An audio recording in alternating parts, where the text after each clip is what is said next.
إن الحمد لله والصلاة والسلام على من لا نبي بعده أما بعد فأعوذ بالله من الشيطان الرجيم بسم الله الرحمن الرحيم لن ينال الله لحومها ولا دماؤها ولكن يناله التقوى منكم صدق الله المولانا العظيم وفي آية أخرى فصل لربك وانحر صدق الله المولانا العظيم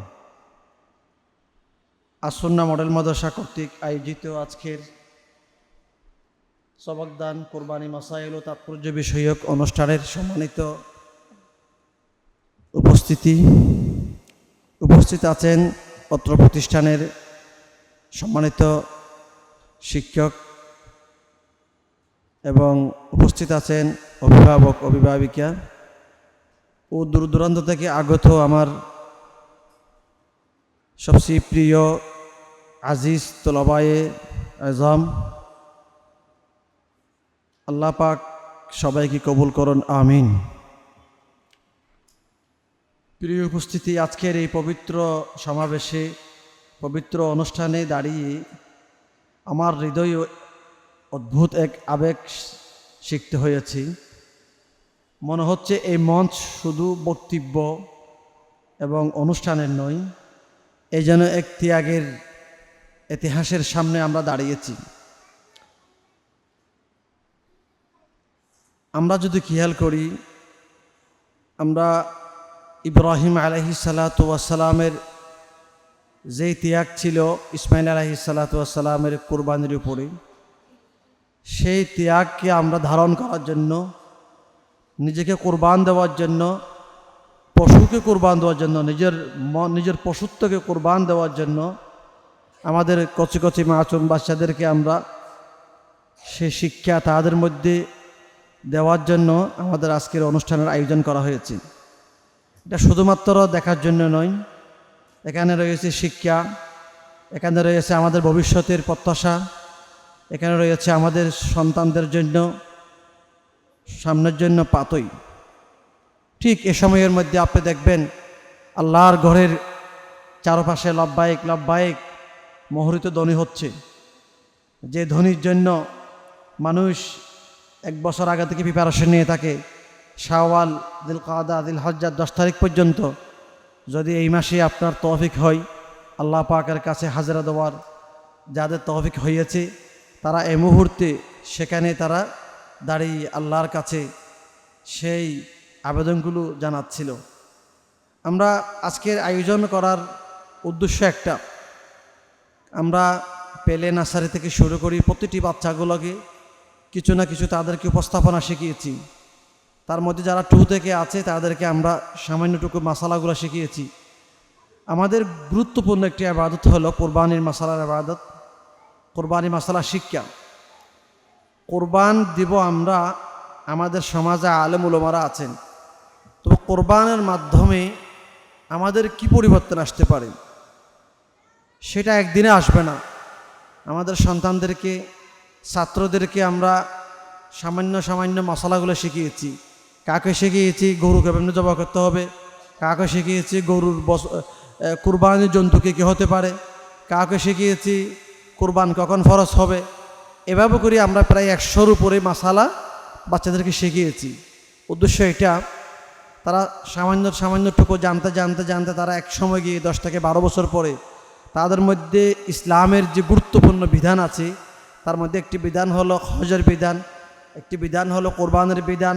এগুলো সচরাচর মানুষের মধ্যে জানা কম থাকে। নামাজ প্রতিদিন পড়তে হয়, কোরআন প্রতিদিন পড়তে হয়, যাকাতও প্রায় দেওয়া হয়।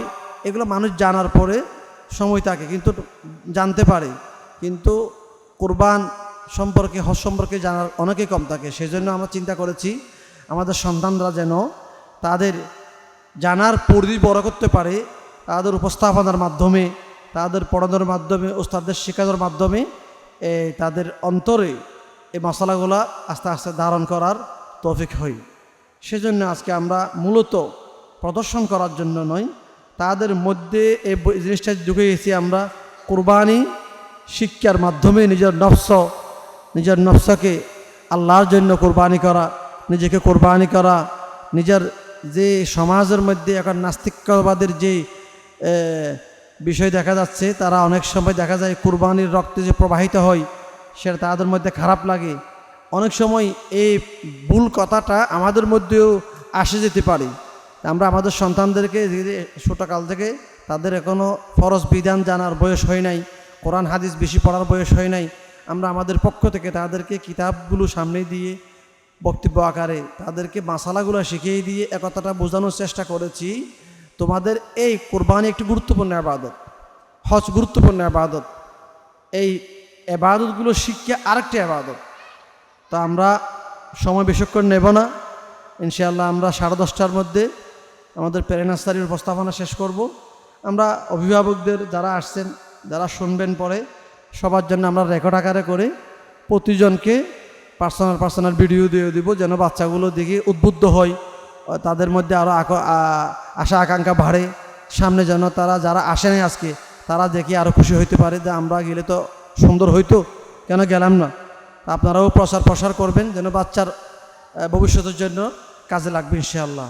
তা আমরা কয়েকটি পর্ব করেছি, যেখানে বাংলা ইংলিশ আছে, আরবি আছে, বাংলা বেশিরভাগ আছে। তো এই ছোটো বাচ্চাগুলোর ছোটো ছোটো কবিতা, ছোটো ছোটো আবৃত্তি আমরা তাদেরকে রেকর্ড করবো ইনশাআল্লাহ। এ হলো আমাদের আজকের আয়োজনের সারমর্ম। মূলত উদ্দেশ্য আমাদের কোরবানকে সামনে রেখে আমরা এই আয়োজনগুলো প্রতি বছর করতে থাকি। যেমন রমজানের পূর্বে রমজান সম্পর্কে কিছু শিক্ষার ব্যবস্থা করা হয়। মহরম যখন আসে, আরবি নববর্ষের ঐতিহ্য নিয়ে আমরা আলোচনা বাচ্চাদের মধ্যে উপস্থাপনা করার চেষ্টা করি। তেমনিভাবে রবিউল আউয়াল মাস আসলে রবিউল আউয়াল মাসের গুরুত্ব নিয়ে এই সংস্কৃতিটা যদি আমরা চালু করতে পারি, তাহলে বাচ্চাদের মধ্যে এই জিনিসটা আসবে, আমরা মুসলমান, আমাদের ঐতিহ্য আছে, আমরা লেস কাটা নয়, আমরা 1400 বছরের ইতিহাস আমাদের সাথে মিলিত আছি। আমরা ইব্রাহিম আলাইহিস সালাতু ওয়াস সালামের অনুসারী, ইসমাইল আলাইহিস সালাতু ওয়াস সালামের অনুসারী, মুহাম্মদ সাল্লাল্লাহু আলাইহি ওয়াসাল্লামের উম্মত, এ কথা আমরা জানতে পারি।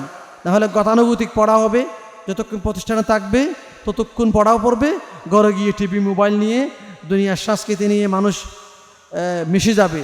এটা যেন না হয়, আমাদের পরিবর্তন আসবে। আমাদের ফেসবুকে, আমাদের ইউটিউবে, আমাদের ওয়ালে যেন বাচ্চাদের এই বিষয়গুলো যখন ভেসে আসবে, নিজেদের বক্তব্য সুন্দর না হোক, যে একটি বক্তব্য যখন বাচ্চার সামনে আসবে, তখন সে বাচ্চা অনেক আনন্দ পাবে, তার মধ্যে একটু উৎসাহ জাগবে, তার ভবিষ্যতের জন্য চিন্তা আসবে, আমি যদি আরও সুন্দর করতে পারতাম, আরও আমি ভালো করতে পারলে আমার তো আরও ভালো লাগতো। এটাই উদ্দেশ্য। তালিমের উদ্দেশ্যে আজকে আমরা এই আয়োজনটা করেছি। দীর্ঘদিন যে উস্তাদরা চেষ্টা করেছেন, আমাদের ম্যাডামরা অনেক কষ্ট করেছেন, তাদের প্রতি প্রতিষ্ঠানের পক্ষ থেকে শুকরিয়া রইল। আল্লাহ পাক আপনাদেরকে উত্তম প্রতিদান দান করুক, আমিন। ওয়া আখির দাওয়ানা আনিল হামদুলিল্লাহি রাব্বিল আলামিন।